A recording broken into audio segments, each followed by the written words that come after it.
আমার স্ত্রী এবং আমার বড় মেয়েটা, ওই মেয়েটাকে আল্লাহওয়ালা কোরআনওয়ালা বানাইতে পারে নাই। ওই মেয়েটা দুনিয়ার ভাব ভঙ্গিমার সাথে চইলা বেপরদা হয়ে গেছে, বেহায়াপনা করছে, মানুষের মাঝে চলাচল করছে। এবার এই মেয়েটা বেপরদা হওয়ার কারণে আমার এই কবরের মধ্যে আমার অর্ধেক শরীর আগুনে জ্বলতেছে। আল্লাহ তাআলা কোরআনুল কারীমে ঘোষণা করে, ওয়া করনা ফি বুয়ুতিকুন্না ওয়ালা তাবাররাজনা তাবাররুজাল জাহিলিয়াতিল উলা, তোমরা তোমাদের নারীদেরকে জাহিলিয়া যুগের মহিলাদের মতো বের হতে দিও না। বের হতে দিবা তারা ইফতিজিং এর শিকার হবে, তারা ধর্ষণ হবে। দেখেন বাংলাদেশে বেশিরভাগ ধর্ষণ যারা হচ্ছে, এই ধর্ষিত মেয়েরা, এরা পর্দা করে না, চুল এলোমেলো ছাইরা বেড়ায়, বুকের কাপড় দেখে ঘুরে বেড়ায়, এদের শরীরের মধ্যে পর্দার কোনো চিহ্ন থাকে না। এর যুগের হাতে রাখার পর্দার অন্তরালের মা, এ যুবক বন্ধুরা, মুরব্বী বাবাজিরা, আপনারা মনে রাখবেন, আপনারা যারা আপনাদের মাকে, আপনাদের বোনকে, আপনাদের মেয়েকে আপনারা পর্দা করান না, এটার কারণে আপনি দুজকে যাবেন। রহমতের নবী বলে, একজন নারীর কারণে 4 জন পুরুষ মানুষ দুজকে চলে যাবে। ওই নারী যদি কোনো পুরুষের মেয়ে হয়, মানে আপনারা যারা মেয়ে জন্ম দিয়েছেন, আপনি যদি আপনার মেয়েটাকে পর্দা না করান, ওই মেয়েকে প্রশ্ন করা হবে, তুমি কেন পর্দা করো নাই? মেয়ে বলবে, আমার আব্বা জান আমারে জন্ম দেওয়ার পর আমারে পর্দা করায় নাই। তখন ওই মেয়ে তার বাবাকে নিয়ে দুজকে যাবে। 2 নাম্বার, কোন ভাই যদি তার বোনকে পর্দা না করায়, কোন ভাই যদি তার বোনকে পর্দা না করায়, তাহলে ওই ভাই তার বোনের কারণে দুজকে যাবে। আপনি আপনার বোনকে নিয়ে মোটর সাইকেলে ঘুরেন, আপনার বোন আপনার বাড়িতে গায়ে হলুদের অনুষ্ঠানে নাচানাচি করে, আপনার বোন আপনার চাচাতো ভাই, আপনার খালাতো ভাইয়ের সঙ্গে কথা বলে, সুন্দর কথা বলতেছে, আপনার বোন বেপরদা ভাবে স্কুলে চুল ছাইরা দিয়া যাইতেছে। মনে রাখবেন, আপনি ভোয়া আইয়া আপনার বোনকে পর্দা না করানোর কারণে আপনি জাহান্নামের অতল গহ্বরে যাওয়া লাগবে। 3 নাম্বার, কোন স্বামী যদি তার স্ত্রীকে পর্দা না করায়, এ স্বামীরা মনে রাখবেন, আপনার বউকে যদি আপনি পর্দা না করান, তাহলে আপনার বউ আপনাকে নিয়ে জাহান্নামে যাবে। কিন্তু আপনি পর্দা করাবেন দূরের কথা, আপনি সকালবেলা নাক টাইনা ঘুমান, আপনার বউ আপনার বাচ্চাকে নিয়ে মুখ খোলা রাইকা বেপরদা ভাবে কিন্ডার গার্ডেন স্কুলে দিয়ে আসে।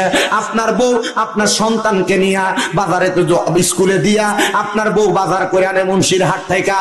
মনে রাখবেন, এই যুবক ভাই, আপনার স্ত্রী যদি বেপরদা ঘুরে বেড়ায়, তাহলে এটার কারণে আপনি দুজকে চলে যাবেন। আপনার বউ কত সুন্দর আপনার তার দেবরকে, মানে আপনার ছোট ভাইকে ভাগ বেড়ে দেয়। আমরা সমাজে দেবরের সামনে ভাবি না গেলে কথায় কথায় বইলা ফেলে, যাইবে না কি হইব, এটা তোমার ভাইয়ের মতো। কিন্তু আল্লাহর নবীর হাদিস বলে, দেবর ভাইয়ের মতো না, ভাইয়ের মতো না। একটা ভাবির জন্য দেবর হলো কাল সাপের মতো, একটা ভাবির জন্য দেবর হলো মৃত্যু সমতুল্য। এ যুগের হাতে নাকার ভাবিরা, তোমরা যদি দেবর থাকে, দেবরকে চেহারা দেখায়ও না, জাহান্নামে যাইবা। দেবরের সঙ্গে কথা বইলো না, জাহান্নামে যাইবা। এই দেবরের সঙ্গে পর্দা কইরো। মনে রাখবারে যুবক ভাই, মনে রাখবেন রে মুরব্বীরা, আপনি আপনার স্ত্রীটারে পর্দা করায়, এটার কারণে জাহান্নামের আগুনের মধ্যে জ্বলা লাগবে। যদি পর্দা না করান, দোজখের আগুনে জ্বলা লাগবে, জ্বলা লাগবে, জ্বলা লাগবে। এবার আসেন 4 নাম্বার, আপনারা যারা মায়ের সন্তান, আমিও মায়ের সন্তান, আপনারা যদি আপনাদের মাকে পর্দা না করান, আপনার মা অটোমেটিকলি এমনি ঘুরে বেড়ায়, আর বৃদ্ধ হয়ে গেছে, পর্দা করে না। মনে রাখবেন, বৃদ্ধ যদি হয়ে যায়, কোন মা যদি পর্দা না করে, আপনি সন্তান যদি পর্দা না করান, তাহলে ওই মায়ের কারণে আপনি সন্তান দোজখে যাবেন। তাইলে 4 প্রকারের ব্যক্তি, 4 জন নারীর কারণে দোজখে যাবে। বাপ মেয়ের কারণে, ভাই বোনের কারণে, স্বামী স্ত্রীর কারণে। এবার বলেন, জাহান্নামের কঠিন আযাব থেকে বাঁচার জন্য পর্দা করার দরকার আছে না নাই? করাইবেন নি? কেমনে পর্দা করাবেন? কেমনে? আপনি তো বেপর্দা যেমনে হয় এই সিস্টেম করে দেন। বাড়ির ভিতরে গায়ে হলুদ হয়, কত সুন্দর গায়ে হলুদের অনুষ্ঠান, মায়া বইয়া থাকে, ভাই, চাচতো ভাই, জ্যাঠতো ভাই, খালতো ভাই, খালতো বই না, ইয়া হলদি লাগাই হলো। কথা কয় না কা? যদি হলুদের অনুষ্ঠান না করে, এই মুরব্বী কয়, কি চাপিয়া লাগাইছ, মারামারি মারামারি লাগে। কি আপনি ঠিক কইলেও ঠিক, না কইলেও ঠিক। নতুন অনুষ্ঠান করেননি বিয়াত? হ্যাঁ, মাথা লারে করে না। তুই আরো আগে যাও, গান তোমার মোবাইল তুই চলে, শতান হলা কানান। এখন একটু বন্ধ হয়েছে নি? আপনার সিস্টেম আছে, আপনারা দাওয়াতে যাবেন না, এরা দাওয়াত দিবে না, এদের দাওয়াতে যাওয়ার দরকার নেই। হ্যাঁ, চিন্তা করো, ওই সমাজ রক্ষা করতাম, যে সমাজ রক্ষা আপনার জাহান্নামে যাওয়ার কারণ হবে, এই সমাজ আপনি রক্ষা করার দরকার নাই মিয়া। এটি ঠিক কয়, আবার গান বাজনার ভিতরে গান হলুদের পরে বিরিয়ানি খাবা, এটা খাওয়ানোর লেগে শেষ পর্যন্ত বসে থাকে। এটাও ঠিক, এটাও ঠিক। মনে রাখবেন আরেক কথা আছে, এই যে বিয়ের ভিতরে গান হলুদ হয়, গান ফাজ নয়, আমরার মতো দেখবেন পাঞ্জাবি লাগে, হুজুরে এই বিয়ে পড়ায়, আবার হুজুরে আবার বিয়ের পরে দোয়া করে, আল্লাহ এই বিয়ের মাধ্যমে তারা যে সন্তান হবে, একটা নেক্সট সন্তান দেন। তো আপনি হারাম ডিজে ফাটির কনসার্ট গান বাজনা করে বিয়ে করাইছেন, এই বিয়ের ভিতরে নেক্সট সন্তান নেবো, এই ফুতে বড় তার মারে আর বাপরে কি লাইব? আপনি হারাম কাজ দিয়ে বিয়ে শুরু করলে এই বিয়ে থেকে নেক্সট সন্তান হইব? এটা আর পেলাম, এটা বেশি কঠিন হয়ে যাবে। তাইলে বিয়ের ভিতরে গান বাজনা চলবে? আপনি মনে রাখবেন, মনে করেন আপনার এই হুজুরকে আপনি কষ্ট নেবেন নি কোনো, এই হুজুরকে দিয়ে বোঝাই, এই হুজুরের বাড়িতে বিয়া, হুজুরের বাড়িতে গান বাজনার আয়োজন করছে হুজুরের ছেলেরা, আয়োজককে ছেলেরা, এই গান বাজনার আয়োজনে আইসা যারা যারা গান শুনবে, নাচবে এবং বেপরদা যে মহিলা হবে, তারা এগুলা কইরা যে গুনাহ হবে, এই গুনার কাজের আয়োজন যারা কইরা দিছে, সেম সমান গুনার অপরাধী তারা হবে। আপনি মনে করেন আমি নাচলাম, আমি নাচছি, আমি গুনাহগার হইলাম, কিন্তু আমার এই নাচার জন্য যে আগ্রহ তৈরি করে দিছে এই ব্যক্তি, আমার যা গুণ হইব তার অটোমেটিক এমনি গুণ হইব। আপনার এলাকায় গান বাজনা যে হয়, যারা গান বাজনা করে এরা কি আপনি মনে করেন এমনি হইব? আমার এক স্পিকার ওলা, এই দোয়ান স্পিকার দোয়ানওয়ালা কষ্ট করছে, তো আমরা থেকে নিয়ে দেরি করে সামনে হওয়ান অপরাধী হইব। আমি তো ভাড়া দিই, আপনি এই গুনার কাজে আপনি সহযোগিতা করেন।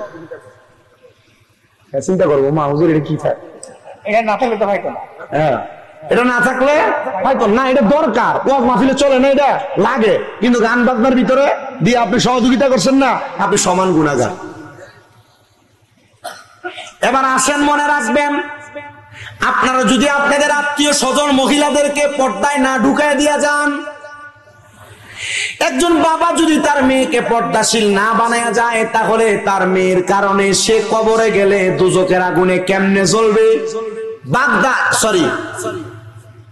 আল্লাহ তাআলার খাস একজন বান্দা, জিনার বাড়ি হলো খোরাসান এলাকার মধ্যে, ওনার জীবনী পড়তে যে আমি পাইলাম, উনি খোরাসান থেকে অনেক দেশে সফর করেছে।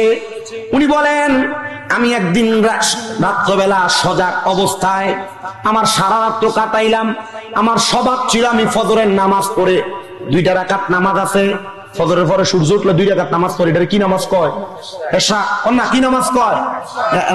যারা নতুন শুনছে এশরা, চিন্তা করতে হুজুর ফজর, যোহর, আসর, মাগরিব, এশা 5 ওয়াক্ত জানি, এশরা ফেলিন করো।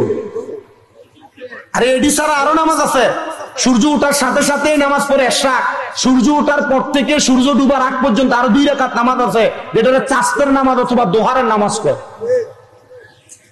মাগরিবের নামাজ আদায় কইরা 6 রাকাত নামাজ আছে, যে নামাজটারে কয় আওয়ামিনের সালাত। কেউ যদি তারা 30 দিন অথবা 40 দিন এই সালাত আদায় করে, তাহলে এই ব্যক্তির 12 বছর ইবাদতের সওয়াব পাবে। এটা শাওয়াল মাস যাইতেছে, 6 রোজা রাখছেন নি? রাখেন। এই 6 রোজা যারা রাখবে তাদের আমল নাই পুরো 1 বছর রোজা রাখার সওয়াব হবে। আমি কিন্তু কথার ফাঁকে ফাঁকে অনেকগুলো আমলের কথা বলে দিয়ে যাচ্ছি, আপনাদের কেমন লাগতেছে আমি বুঝতেছি না, তবে আমার জানা মতো আমি যতটুকু জানি, বেড়াইতের থেকে আমার ওয়াজ বেশি বেরিয়েতে শুনে। আল্লাহ আপনাদেরকে কবুল করুন। শুধু এই 2-3টা নামাজ না, আরো নামাজ আছে, ফজরের আগে তাহাজ্জুদের নামাজ। এই সালাত তাহাজ্জুদের নামাজ পড়ে কেউ যদি আল্লাহর কাছে কোনো কিছু চায়, ওই চাওয়া যদি সঠিক হয়, আল্লাহ তাআলা 3 মাসের ভিতরে তারা দেয়। 3 মাস। আমার চোখের দেখা সাক্ষী, আমি অনেককে নসিহত করছি তাহাজ্জুদের সালাতের, ক্যান্সারের রোগীর ক্যান্সারের মতো কঠিন রোগ ভালো হয়েছে তাহাজ্জুদের নামাজের কারণে। সন্তান হয় না এমন অনেক মহিলার সন্তান হয়েছে তাহাজ্জুদের কারণে। আর আমার ভক্তবৃন্দ আমি দেখাইতে পারবো, আলহামদুলিল্লাহ। এমন অনেক পুরুষ মানুষ বিদেশ যাওয়ার 6-7 বার চেষ্টা করছে, মেডিকেল আনফিট আসছে, 3 মাস তাহাজ্জুদ করে কাঁদছে, পরবর্তীতে যাওয়াতে মেডিকেলে ফিট হয়েছে।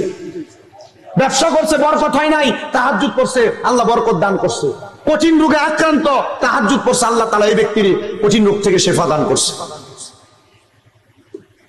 বড় কঠিন ইবাদত, বড় পাওয়ার মতো ইবাদত। শুধু তাহাজ্জুদ এই 4টা নামাজ, ইশরাক, চাশ, আওয়াবিন এবং তাহাজ্জুদ এই 4টা না, আরো নামাজ আছে। বলে হুজুর কি নামাজ? নফল সালাতের ভিতরে একটা সালাত আছে, যে সালাতটা হইলো সালাতুত তাসবিহ নামাজ। যে সালাতুত তাসবিহ নামাজ পারলে দৈনিক একবার, না পারলে সপ্তাহে একবার, না পারলে মাসে একবার, না পারলে বছরে একবার, না পারলে জীবনে একবার হলো পড়া একটা বান্দার জন্য বড়ই সাফল্যমণ্ডিত করার কাজ। সালাতুত তাসবিহ নামাজ একটু সময় লাগে, মোটামুটি 25-30 মিনিট লাগে পড়তে। আরো আছে আরেকটা সালার নাম সালাতুল ইস্তিসকা, বৃষ্টি না হইলে এই নামাজ আদায় করে। 6টা নামাজ। না আমার চা লাগবে না, আমি কথাটি কই একটু বাজিকে গরম লাগে। কতক্ষণ হয়েছে মাইক ধরছি যে অনেক সময় হয়ে গেছে না, 10:30 40-এ শুরু হয়েছে। আরো কিছু শুনবেন নি আপনারা? যদি শোনেন আমি বলবো, আর নাহলে আমি বাড়িতে যেতে পারলাম, আমি ঘুমাইতে রহম। আল্লাহ কবুল করেন, আমিন পড়েন। আমি কথাগুলো বইলা শেষ করি। সালাতুত তাসবির পরে আরেকটা নামাজ আছে সালাতুল ইস্তিসকা। এই নামাজ পড়ে বৃষ্টি যদি না হয় আল্লাহর কাছে দোয়া করলে বৃষ্টি দেয়। আরেকটা নামাজ আছে সালাতুল হাজত। হুজুর সালাতুল হাজত কি? সালাতুল হাজতের নামাজ হচ্ছে আপনার মনে করেন কোন মনের আশা পূরণ হইতেছে না, মনের আশা পূরণ হচ্ছে না, আপনি নামাজ পড়বেন, নামাজের নিয়ত করুন আল্লাহু আকবার, সূরা ফাতিহা অন্য সূরা মিলাবেন, দ্বিতীয় রাকাত সূরা ফাতিহা সূরা ইখলাস 3 বার পড়বেন, পড়া সিজদাতে গিয়ে সুবহানা রাব্বিয়াল আলা 3 বার 4 বার 3 বার 5 বার 7 বার 9 বার পড়ার পর আপনার যে মনের আশা আকাঙ্ক্ষা এটা সিজদায় বাংলাতে বলবেন। এটা সালাতুল হাজত। বলেন সালাতুল হাজত। পাইলাম কয়টা নামাজ? 7টা। আরেকটা নামাজ আছে সালাতুল খাইরের নামাজ, নফল ইবাদত 100 রাকাত। কয় রাকাত? 100 রাকাত। 2 রাকাত 2 রাকাত করে পড়ে। প্রথম রাকাতে সূরা ফাতিহা একটা সূরা মিলাবেন, দ্বিতীয় রাকাত সূরা ফাতিহা 10 বার সূরা ইখলাস করবেন। সালাতুল খাইরের নামাজ, এই 8টা নফল নামাজ। এটি তো 5 ওয়াক্ত নামাজের পরে, তাহলে 13টা ওয়াক্ত পাবেন আপনি। এমন আরো মানে সর্বমোট 50টা নামাজের নামাজ। কয়টা আমি জানি না, আর কি 50টা না 50টা নামাজ। বলে হুজুর এটি কোনটি? ওই যে নবীজি মেরাজে গেছিলেন, নামাজ ছিলেন কয় ওয়াক্ত? আমরা পড়ি কয় ওয়াক্ত? আর 45 ওয়াক্ত কো? 5 ওয়াক্ত পড়লে আপনি 50 ওয়াক্তের সওয়াব পান, ঠিক এটা জানেন তো? 50 ওয়াক্তের সওয়াব পাওয়া যায়। কিন্তু এই 50 ওয়াক্ত যে পড়ছে নবীজির জীবনে এগুলো আদায় করছিলেন, এগুলা কি কি নামাজ? আপনি 13 ওয়াক্ত পড়ে দেখান নাকি? 13 ওয়াক্ত 5 ওয়াক্তর পরে যে 8টা কইছি 8টাকে পড়েন, দেখবেন সময়টাও এখন না পড়ার লেগা। আল্লাহ আমরারে কবুল করেন, কোন আমিন। আর মোহাব্বতের আওয়াজে কোন আমিন। আর জবান খুলে জোরে পড়েন আমিন। এটা আনো সারে, এটা সারেটা আনো। আমি খাই না, আমি খাইলে অনেকে সারটা বুঝতে দেখবে, কারণ আপনি এটা নিয়ে দিলে এরা খাইবো, এবার এরা ভালো লাগতো না। এটা না হয় না, রাহা আমার মনে কষ্ট নিয়ে না, আব্বা উদয় খাওয়ানোর দরকার নেই, এটা পরে আমরা বাকযুগ করে খাইলাম। আমার বক্তা দাওয়াত দিচ্ছেন বইচাল মার্কা বক্তা। আমি কোনো হুদা শিক্ষিত বক্তা না, আমি মোটামুটি যা পড়ালেখা করি তা মানুষের কাছে বলি। এর থেকে 2-1টা নসিহতের কথা বলি, এর থেকে মানুষ হেদায়েত হইলে আলহামদুলিল্লাহ। কথা বুঝছেন তো? আপনারা দোয়া করেন, আমি আমার খেদমত একজনকে আল্লাহ এক এক দিক দিয়ে খেদমত করার, আমি আমার মাদ্রাসাগুলো দিয়ে খেদমত করতেছি। আল্লাহ তাআলা কবুল করেন, পড়েন আমিন। মুহাব্বতের আওয়াজে কোন আমিন। তো যেই কথার মধ্যে বলতেছিলাম আমার বাবারা, ওই আল্লাহ পাকের বান্দা সাঈদ ইবনে মুসাইয়্যিব রাহমাতুল্লাহ আলাইহি তিনি বলে আমি ফজরের নামাজ পড়ে অপেক্ষা করতেছিলাম ইশরাকের নামাজ পড়ব। নামাজের মুসল্লার ভিতরে আমার ঘুম লেগে গেছে। ঘুম লাগার পর হঠাৎ করে আমি ঘুমের ভিতরে স্বপ্ন দেখতেছি একজন ব্যক্তি আমার সামনে দাঁড়ানো। এই ব্যক্তিটার শরীরের নাভি থেকে মাথার তালু পর্যন্ত ভালোই দেখা যায়, কিন্তু নাভি থেকে পায়ের তালু পর্যন্ত আগুন জ্বলতেছে ধাও ধাও করে। বড় মারাত্মক বিষয় না? আমি তাকে দেখে প্রশ্ন করলাম, এ ভাই তোমার শরীরের কেন এমন অবস্থা? সে আমার বলে আমার শরীরের এই যে নাভি থেকে মাথা পর্যন্ত ভালো, নাভি থেকে পায়ের তালু পর্যন্ত জ্বলে, এটার কারণ হইলে আমার 2 মেয়ে। মাইয়ার দুনিয়াতে রাইখা যাবেন, এই মাইয়া আপনার জাহান্নামের কারণ কি হইতেছে দেখেন। হুজুর আপনার দুইটা মেয়ের কি কারণ? বলে হুজুর আমি দুনিয়ার জমিনে আমার একটা মেয়ে জন্ম দিয়েছিলাম, যার বয়স ছিল 13 বছর। তাকে আমি কোরআন সুন্নাহ মোতাবেক চালাইছিলাম, সে সুন্দরভাবে চলছে, আর এই ব্যক্তি এখনো আমল করে। আল্লাহ তাআলা এই মেয়ের কারণে আমার অর্ধেক শরীর নাজাত দিয়ে রাখছে। কিন্তু আমি যখন দুনিয়াতে ইন্তেকাল করি, আমার একটা মেয়ের বয়স ছিল, আমার একটা মেয়ে তার মায়ের গর্ভে ছিল 5 মাসের। আমি ইন্তেকাল করার 6 মাস পরে, আমি ইন্তেকাল করার 5 মাস পরে ওই মেয়েটা দুনিয়াতে আগমন করেছে। আগমন করার পর আমার স্ত্রী এবং আমার বড় মেয়েটা ওই মেয়েটাকে আল্লাহওয়ালা কোরআনওয়ালা বানাইতে পারে নাই। ওই মেয়েটা দুনিয়ার ভাব ভঙ্গিমার সাথে চইলা বেপরদা হয়ে গেছে, বেহায়াপনা করছে, মানুষের মাঝে চলাচল করছে। এবার এই মেয়েটা বেপরদা হওয়ার কারণে আমার এই কবরের মধ্যে আমার অর্ধেক শরীর আগুনে জ্বলতেছে। এই যুগের হাট এলাকার পর্দার অন্তরালের আমার মা বোনেরা, তোমরা যারা বেপরদা চলো, পরপুরুষের সামনে চেহারা দেখে দেখে হাঁটো, আবার এইটা বেপরদা না। এখন আমাদের সমাজে বুরকার মাধ্যমে বেপরদা চলে। হুজুর কেমনে? আরে বুরকা পরব মায়েরা এই কারণে তাদের শরীরের কোনো কিছু বোঝা যাবে না, দেখা যাবে না। আর এখন বুরকা পরে এতটাই, এটা উলঙ্গ থাকলে যা দেখা যাইতো, বুরকা পরলে তার শরীরের সব দেখা যায়। এমন জাতের মহিলাও বাংলা সমাজে আছে না? না, আপনার কাছে এটা বোরকা মনে হয়? এটা বেহায়াপনার মূল মাধ্যম। মা বোনেরা যারা ছোট ছোট জামা কাপড় পরেন, এটার কারণে আপনারা দুজকে জ্বলবেন, আপনাদের বাবা আপনাদের ভাইয়েরা দুজকে জ্বলবে। মা বোনেরা যারা কাপড় পরেন, আপনাদের পেটের অর্ধেক অংশ দেখা যায়, এটার কারণে দুজকে জ্বলা লাগবে। তো সাবধান, সতর্ক। এটার কারণে আপনারা দুজকে যেহেতু জ্বলবেন, এই কর্মগুলা ত্যাগ করা দরকার। সাইদ ইবনে মুসাইয়াব বলে, আমি আবার হাঁটতে হাঁটতে তালাশ করলাম কোন ব্যক্তি স্ত্রীর গর্ভে সন্তান রাইখা মারা গেছে। অনেকক্ষণ পরে আমি খুঁজে পাইলাম অমুক ব্যক্তির ঘর।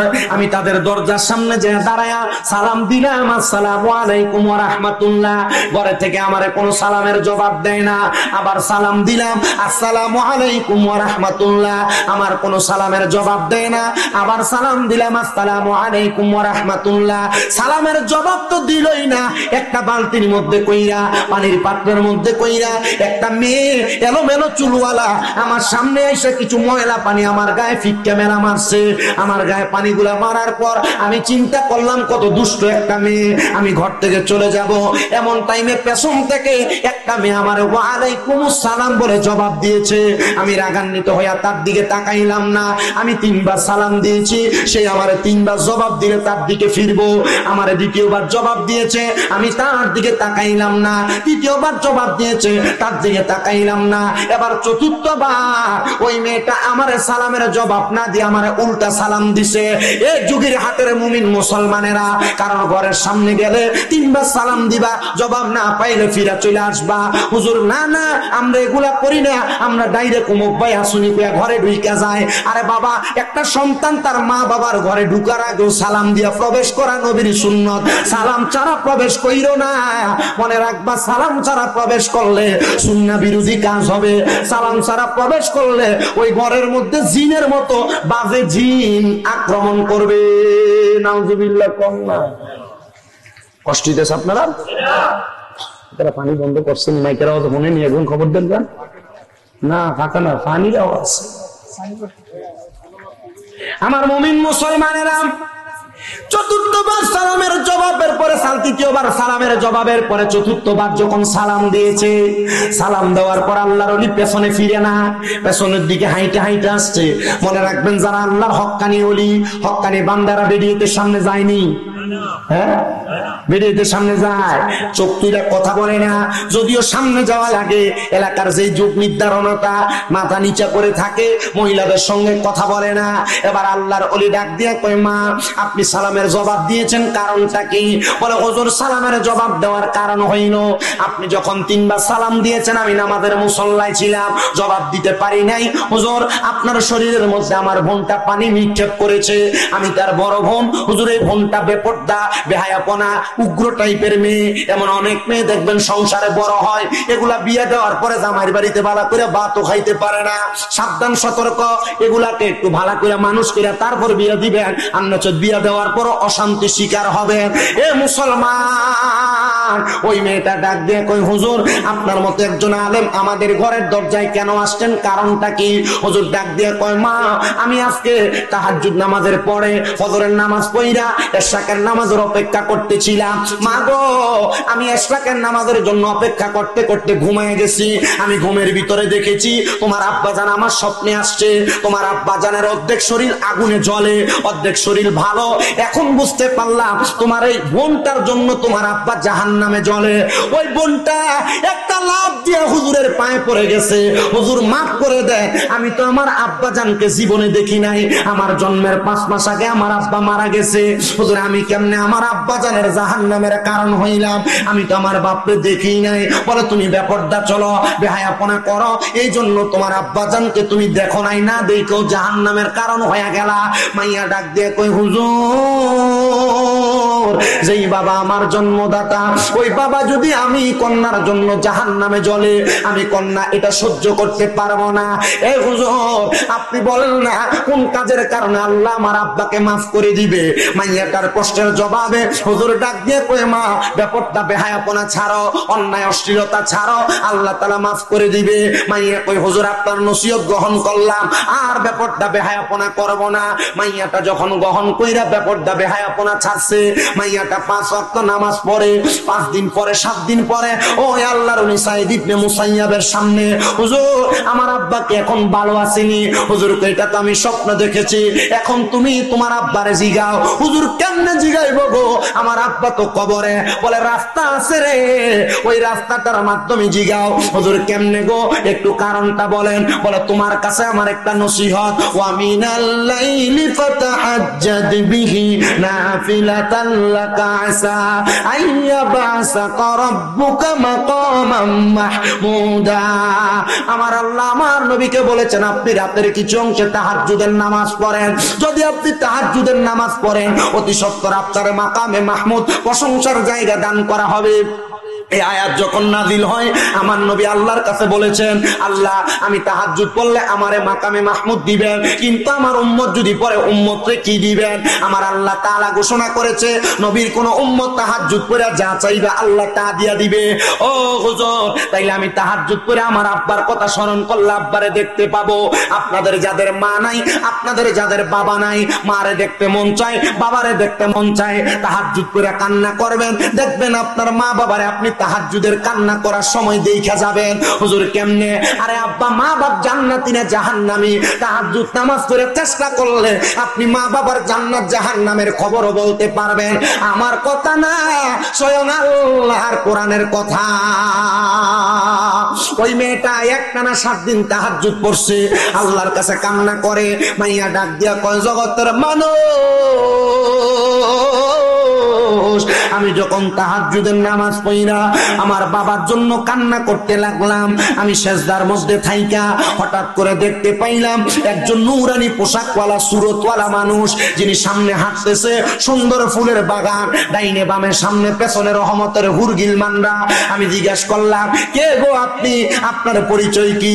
উনি ওনার মাথা থেকে সাদা কাপড়টা উঠায়া ডাক দিয়ে কয়, মা আমি হইলাম তোমার জন্মদাতা বাবা।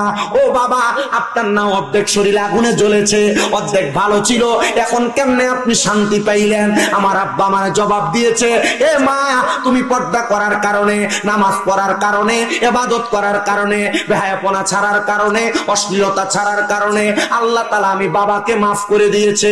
ভাইরা আমার, বন্ধুরা আমার, আপনার কারণে আপনার বাবা মার কবরে যেন আযাব না যায়। ওই যে বলেছি মুমিনেরা জান্নাতে যাবে, কেমনে যাবে? আল্লাহ তাআলা বলেন, রাদিয়াল্লাহু আনহুম ওয়া রাদু আন, আমি আল্লাহ যারার প্রতি খুশি এবং যারা আমি আল্লাহর প্রতি সন্তুষ্ট তারাই জান্নাতে যাবে। আল্লাহ তারা কারা? কয় যালিকা লিমান খাশিয়া রাব্বা, আমি আল্লাহর সবচাইতে ভয় করে যারা। ও বাবা, আল্লাহরে কেমনে খুশি করবেন? খুতবার মধ্যে হাদিস শরীফ পড়েছি, রাদার রাব্বি ফি রিদাল ওয়ালিদাইন, আম্মা আব্বারে খুশি করতে পারলে আল্লাহরে খুশি করতে পারবেন। সাকাতুর রাব্বি ফি সাকাতিল ওয়ালিদাইন, আম্মা আব্বার অসন্তুষ্টি করলে আল্লাহর অসন্তুষ্টি করে ফেলবেন। মনে রাখবেন, মা বাবার অসন্তুষ্ট রাইখা কবরে যাবেন, শান্তি পাবেন না, নাজাত পাবেন না। আম্মা আব্বার অসন্তুষ্ট করেন না। সন্তান আম্মা আব্বার অসন্তুষ্ট করবে কি করবে না এটা তোমার সিদ্ধান্ত বাবা, কিন্তু তোমার স্ত্রী তোমার কথার কথাই বলেছে তোমরা 2-3 ভাই তুমি একাকির লেগে তোমার মা বাপরে খাওয়াও। এই কথা শুই না মা বাপরে অনেক ফুতেরা জুদা করে দেয়। মা বাপ এক সপ্তাহ এই ভাইয়ের ঘরে, আর এক সপ্তাহ এই ভাইয়ের ঘরে ভাত খায়, সকালে এই ভাইয়ের ঘরে, দুপুরে এই ভাইয়ের ঘরে ভাত খায়। আবদার করে সন্তানের দলেরা কেউ যদি মা বাপরে জুদা করে থাকো, আলাদা করে থাকো, ধমক দিয়ে থাকো, খারাপ ব্যবহার করে থাকো, দে তোর পাও আমার সামনে দে, আমি আমার জিহ্বা দিয়ে তোর পাও পরিষ্কার করে দিব। শুধু ওয়াদা করবি এখান থেকে বাড়িতে যাইয়া মা বাবার পা ধরে মাপ চাইবি। আম্মা আব্বার পায়ে ধরলে তোমার দাম কমবে না, সম্মান কমবে না, গুনাহ হবে না। আম্মা আব্বার পায়ে ধরলে আল্লাহ তাআলা তোমার দাম বাড়ায়া দিবে, সম্মান বাড়ায়া দিবে, ইজ্জত বাড়ায়া দিবে। কিন্তু বর্তমান সমাজের সন্তানেরা মা বাবার পা ছুঁয়ে সালামি করে না। এই যে ঈদ গেছে পা ছুঁয়ে সালাম করে নাই, মৌলবীরা ফতোয়া দিয়া দিছে পা ছুঁয়ে সালাম করা বেদাত। আরে বেদাত করতে করতে তোমার ইবাদত থেকে দূরে সরায় রাখতেছে। আরে পা ছুঁয়ে সালাম করা না, মাঝে মাঝে সুযোগ পাইলে আম্মা আব্বার পায়ের মধ্যে চুম্বন করবা, সাহাবায়ে কেরামের সুন্নাত আদায় হবে। জোরে সুরে বলি সুবহানাল্লাহ। আমি জানি না কোনদিন মা বাবার পায়ে চুমা দিছেন কিনা। আমি বলবো আমি যে সম্মান পাই, এই যে মাহফিলের পোস্টারে প্রধান আলোচক লেখছেন, এই যোগ্যতা তো আমার নাই। তবে আমি একটা বলতে পারি, মাত্র আমার মা বাবার কদমে চুমা দেওয়ার কারণে আল্লাহ আমার এই সম্মানের আসনে বসাইছেন। মা বাবাকে ইজ্জত করার কারণে আল্লাহ এই আসনে বসাইছেন। ও সন্তান, আম্মা আব্বার পায়ে চুমা দিবা, সালাম করবা। আজকের যুগের হাতের এই মাহফিল কবুল হবে কিনা আমি জানি না, তবে একটা কথা গ্যারান্টি দিয়া বলতে পারি, আগামীকালকে যদি দেখো এই যুগের হাতের কোন দোকানে বৈশা কোন মুরব্বী বলে, হ্যাঁ শামীম রেজার ওয়াজ শুই না, আমার ফুতে রাত্রবেলা বাড়িতে যে আমার পায়ে ধরে মাপ চাইছে, মনে করবা মাহফিল কবুল হয়ে গেছে। কোন মহিলা যদি বলে, হ্যাঁ এই ওয়াজ শুই না, আমার সন্তান বাড়িতে এসে আমার পায়ে ধরে মাপ চাইছে, মনে করবা মাহফিল কবুল হয়ে গেছে। হুজুর কেন? কারণ মা বাপ মাফ করে দিলে আল্লাহ মাফ করে দেয়, মা বাপ মাফ না করলে আল্লাহ মাফ করেন না। সন্তানের দল, ও সন্তানের দল, আম্মা আব্বার পায়ে ধরে মাপ চাইবা। আমি জানি না মাপ চাইবা কি চাইবা না, তবে আবদার করবো মা বাবার কাছে মাপ চাইবা। কিন্তু অনেক সন্তান চিন্তা করে, হুজুর যাদের বাড়িতে বাবা আছে তারা বাড়িতে যাইয়া বাবার পায়ে ধরে মাপ চাইবো, আমার তো আব্বা নাই, আমি কার পায়ে ধরে মাপ চাইবো? এই সন্তানেরা চিন্তা করে, হুজুর যাদের বাড়িতে মা আছে তারা বাড়িতে যাইয়া মার পায়ে ধরে মাপ চাইবো, আমার তো মা নাই, আমি কার পায়ে ধরে মাপ চাইবো? এ সন্তান, মা বাবা কবরে মাপ চাওয়ার মতো কাউরে তুমি খুঁজা পাও না। ওই মা বাপ তোমার বড় কষ্ট করে মানুষ করছে, বড় কষ্ট করে তোমার লালন পালন করছে।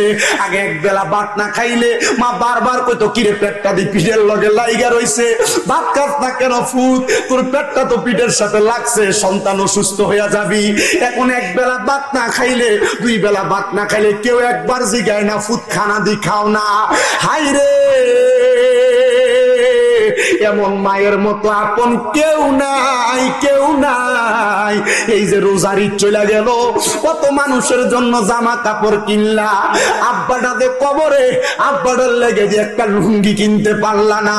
ওই আব্বা লুঙ্গি ছিঁড়া গেছে, নিজের হাতে ছিঁড়ে আব্বা পরছে, নিজের ফিরা জুতা পরছে, পায়ের গোড়ালি দিয়া জুতা ফিরা গেছে। আব্বা জান তুমি ফুতেরে রাত্রবেলা নতুন জুতা বাজার থেকে কিনা দিছে, ওই জুতা পইরা খাটে দৌড়াদৌড়ি করছো।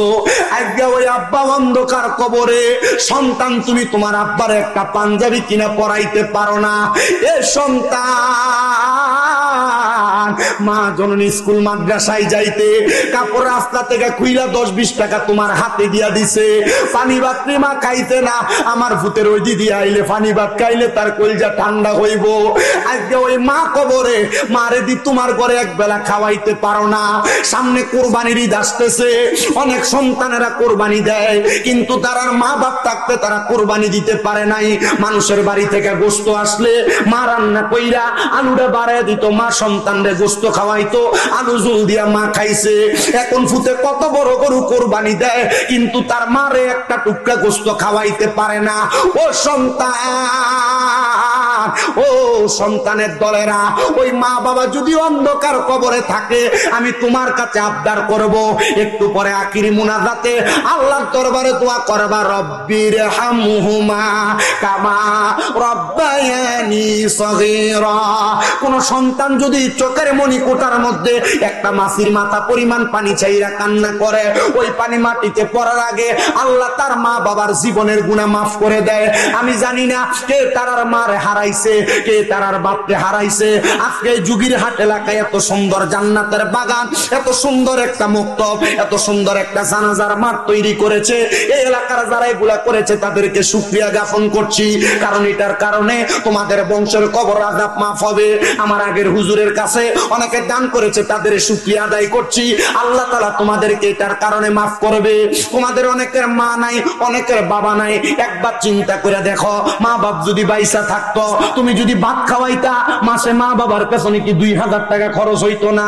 তো 12 মাসে তো 24,000 টাকা খরচ হইতো। দেখলাম হুজুর 1000 2000 লাগা চিল্লায় আপনাদের কাছে। সন্তানের দল, আম্মা আব্বা যদি বাইচা থাকতো, আম্মা আব্বারে যদি ডাক্তার দেখাইতা, মাসে যদি 1000 টাকার ওষুধ লাগতো, 12 মাসে 12,000 টাকা লাগতো। আরে মা বাপ তোমারে জায়গা দিয়া গেছে, বাড়ি দিয়া গেছে, ক্ষেত পাথরে জায়গা দিয়া গেছে, যদি এগুলা না দিয়া যাইতো, সন্তান তুমি যদি ভাড়া থাকতা। সবার হাতে হাতে যাবে, এরপর আমরা দোয়া করে তারপরে বাড়িতে যাব। পরেন ইনশা আল্লাহ কবুল করুন, আমিন। সবাই একটু মোহাব্বতের আওয়াজে আল্লাহ তাআলার ইসম জাতের জিকির করেন। আল্লাহ আল্লাহ আল্লাহ আল্লাহ আল্লাহ আল্লাহ আল্লাহ আল্লাহ আল্লাহ।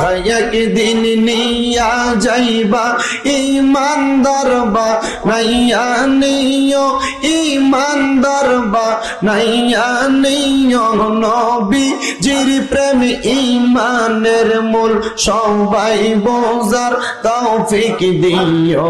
মারহাবা আল্লাহ আল্লাহ আল্লাহ আল্লাহ। একদিন নিয়া যাইবা ইমানদার বা নাইয়া নিও, নবীজির প্রেম ইমানের মূল, সবাই বোঝার তৌফিক দিও। মারহাবা আল্লাহ আল্লাহ আল্লাহ। কবরে পরীক্ষা হবে, নবীজিকে দেখাইবে, যে নবীকে না চিনিবে, জান্নাত পাবার আশা নাই। আল্লাহ একদিন নিয়া যাইবা ইমানদার বা নাইয়া নিও, নবীজির প্রেম ইমানের মূল, সবাই বোঝার তৌফিক দিও। মারহাবা আল্লাহ আল্লাহ আল্লাহ আল্লাহ। ফুল সে রাতের কঠিন পারে, সেইখানে নবীকে পাবে, যে নবীকে না চিনিবে, জান্নাত পাবার আশা নাই। আল্লাহ একদিন লইয়া যাইবা ইমানদার বা নাইয়া নিও, নবীজির প্রেম ইমানের মূল, সবাই বোঝার তৌফিক দিও। মারহাবা আল্লাহ আল্লাহ আল্লাহ আল্লাহ। আমি কান্দি বলে বলে, আমি কান্দি বলে বলে, প্রাণ খুইলা কইলাম না কথা, আমার দয়াল মুর্শিদের শোনে গো। হাই গো দুঃখ রইল মনে মনে।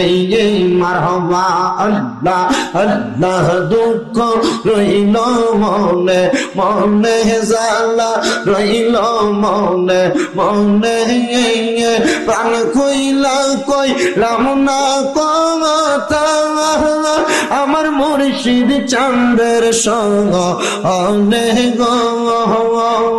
হাই গো দুঃখ রইল মনে মনে। মারহাবা আল্লাহ আল্লাহ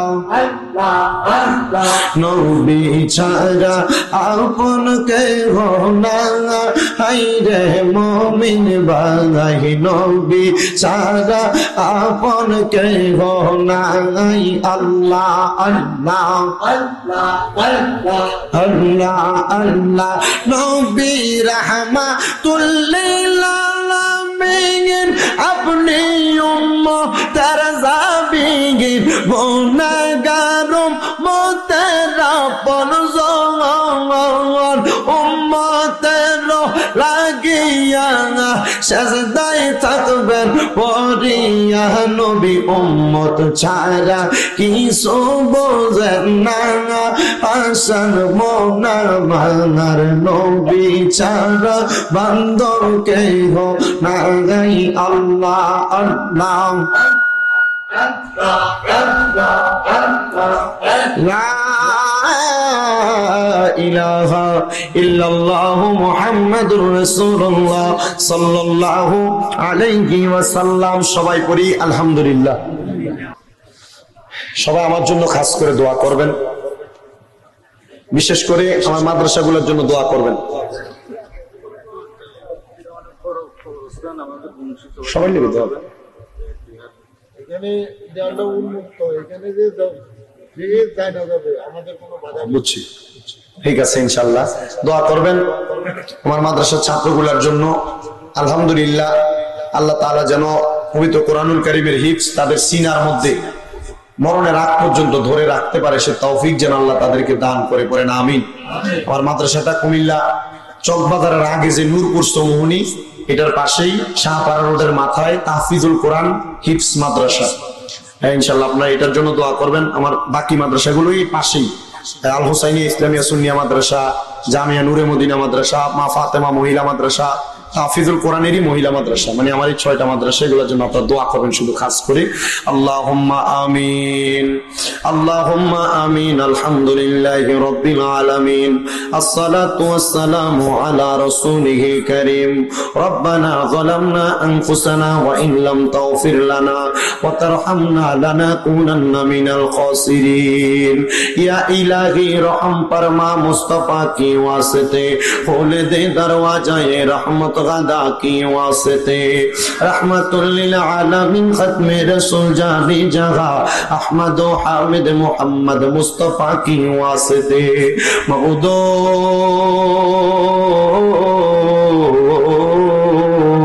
ও দয়াল আল্লাহ একটু রহমতের নজর কইরা তাকায়া দেখেন গো আল্লাহ, এই কুমিল্লা জেলার অন্তর্গত 14 গ্রাম মুন্সিরহাট, জুগিরহাট, মধ্যমপাড়া রফিকুল ইসলাম মেম্বার বাড়ির বক্তব্য জানাজার মাঠ উদ্বোধন উপলক্ষে ওয়াজ দোয়ার মাহফিল সাজাইয়া এই জান্নাতের বাগানে আমার আলেম ওলামা তলেবুল ইলম ছাত্র ভাইয়েরা, দাড়ি পাকা মুরব্বী বাবারা, যুবক নওজোয়ান ভাইয়েরা, ছোট্ট ছোট্ট মাসুম বাচ্চারা, পর্দার অন্তরালের আমার কত মা বোনেরা মুনাজাতের মধ্যে হাত বাড়াইছে।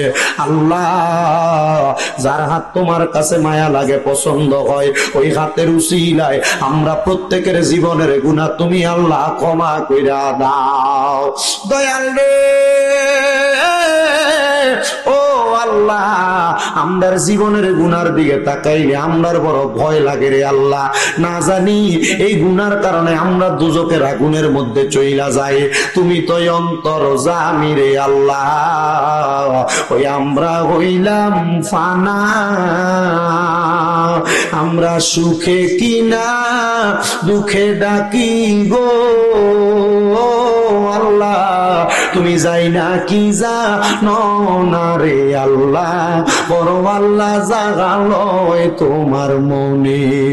আল্লাহ আজকের মুনাজাতের মধ্যে কে জানি হাত বাড়াইছে, কার জানি জগতের মধ্যে বাবা নাই, যেই বাবা রিক্সা চালাইয়া মাটি কাইটা মাথার ঘাম পায়ে ফালাইয়া পরের বাড়িতে বদলার কাজ কইরা সারা জীবন প্রবাসের বাড়িতে খাইটা খাইটা আব্বাজান নিজের রক্তরে পানি বানাইছে, কার জানি এমন আব্বাজান অন্ধকার কবরে, এমন আব্বাজাদের অন্ধকার কবরে রে আল্লাহ, আব্বার কবর জান্নাতের বাগান বানাইয়া দাও।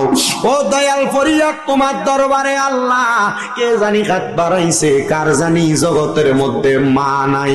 হায়রে মা, যেই মারে মা কইয়া ডাক দিলে কলিজার আগুন পর্যন্ত ঠান্ডা হইয়া যায়, এমন মা যাদের অন্ধকার কবরে রে আল্লাহ, আম্মার কবর জান্নাতের বাগান বানাইয়া দাও। যাদের মা বেঁচে আছে হায়াতে তৈয়বা নসিব করো। আম্মা আব্বা দুইজনকে সেবা যত্ন করার মতো তৌফিক দান করো। কঠিন রোগ বালা মুসিবত থেকে হেফাজত দান করো আল্লাহ। প্রত্যেকের ব্যবসা বাণিজ্য কাজে করবে বরকত দান করো। যারা পড়ালেখা করে বিদ্যা বুদ্ধি বাড়াইয়া দাও। মানে সম্মান ইজ্জতে জিন্দেগি নসিব করো। অনেক পরীক্ষার্থীরা এসএসসি পরীক্ষা দাখিল পরীক্ষা দেয়, তাদেরকে কামিয়াবি নসিব করো রব্বুল আলামিন। ফরিয়াদ তোমার দরবারে। অনেক প্রবাসী ভাইরা বিদেশ থেকে দোয়া চায় আল্লাহ। এই যুগের হাট মধ্যম পাড়া সহ সমস্ত পৃথিবীর যত প্রবাসীরা দেশ বিদেশে ভ্রমণ করে তারা দেশের রেমিটেন্স খাতে নাম লেখায় আল্লাহ, প্রত্যেক প্রবাসীদের কামাই রুজিতে বরকত দাও, প্রবাসীদের হায়াতের মধ্যে বরকত দাও, শরীর স্বাস্থ্য সুস্থ রাখো, সুস্থতা থেকে সুস্থতার নিয়ামত দান করো। পর্দার অন্তরালে আমার কত মা বোনেরা দোয়া চায় আল্লাহ, আমার মা বোনদের দোয়া তুমি কবুল আর মঞ্জুর করে নাও। অনেকের সন্তান হয় না, সন্তান দিয়া তাদের কলিজা ঠান্ডা করো। অনেকের পরিবারে অশান্তি, তুমি শান্তির ফয়সালা করো। অনেকের পরিবারে রোগ বালা মুসিবত ছাড়ে না আল্লাহ, মা বোনদেরকে রোগ বালা মুসিবত থেকে হেফাজত দান করো রব্বুল আলামিন। আল্লাহ সিরাজুল হক বাড়ি এবং জানাজার মাঠ সংলগ্ন জান্নাতের বাগান আল্লাহ, মক্তবের জন্য জানাজার মাঠের জন্য যারা জায়গা দিয়া টাকা দিয়া পয়সা দিয়া সহযোগিতা করে তাদেরকে তুমি কবুল আর মঞ্জুর করে নাও রব্বুল আলামিন। ফরিয়াদ তোমার দরবারে আল্লাহ, এমন কোন রোগ দিও না যে রোগের কারণে তুমি আল্লাহরে আল্লাহ বলে ডাকতে সেজদা দিতে কষ্ট হয় আল্লাহ। মরণের আগে বারবার মক্কা মদিনা তাওয়াফ জিয়ারত নসিব করায়ও। মক্কা মদিনা না দেখা যদি মারা যায়, মরার পরে রূহটা মদিনা মদিনা বইলা কানবে। আখাসুল খাস ভাবে আমার তারেক আজিজ ভাই সহ যারা যারা এই মাহফিলের ইনতাম দিয়েছে এলাকার মই মুরব্বী আল্লাহ, সবাইরে তুমি কবুল মঞ্জুর করে আমাদের প্রত্যেকের মরণের আগে নবীজির নূরানি চেহারা মুবারক দেখতে দেখতে আখিরি জবানে মধুর কালেমা পড়ায়া দিয়েন লা ইলাহা ইল্লাল্লাহু মুহাম্মাদুর রাসূলুল্লাহ সাল্লাল্লাহু আলাইহি ওয়াসাল্লাম। আসসালামু আলাইকুম।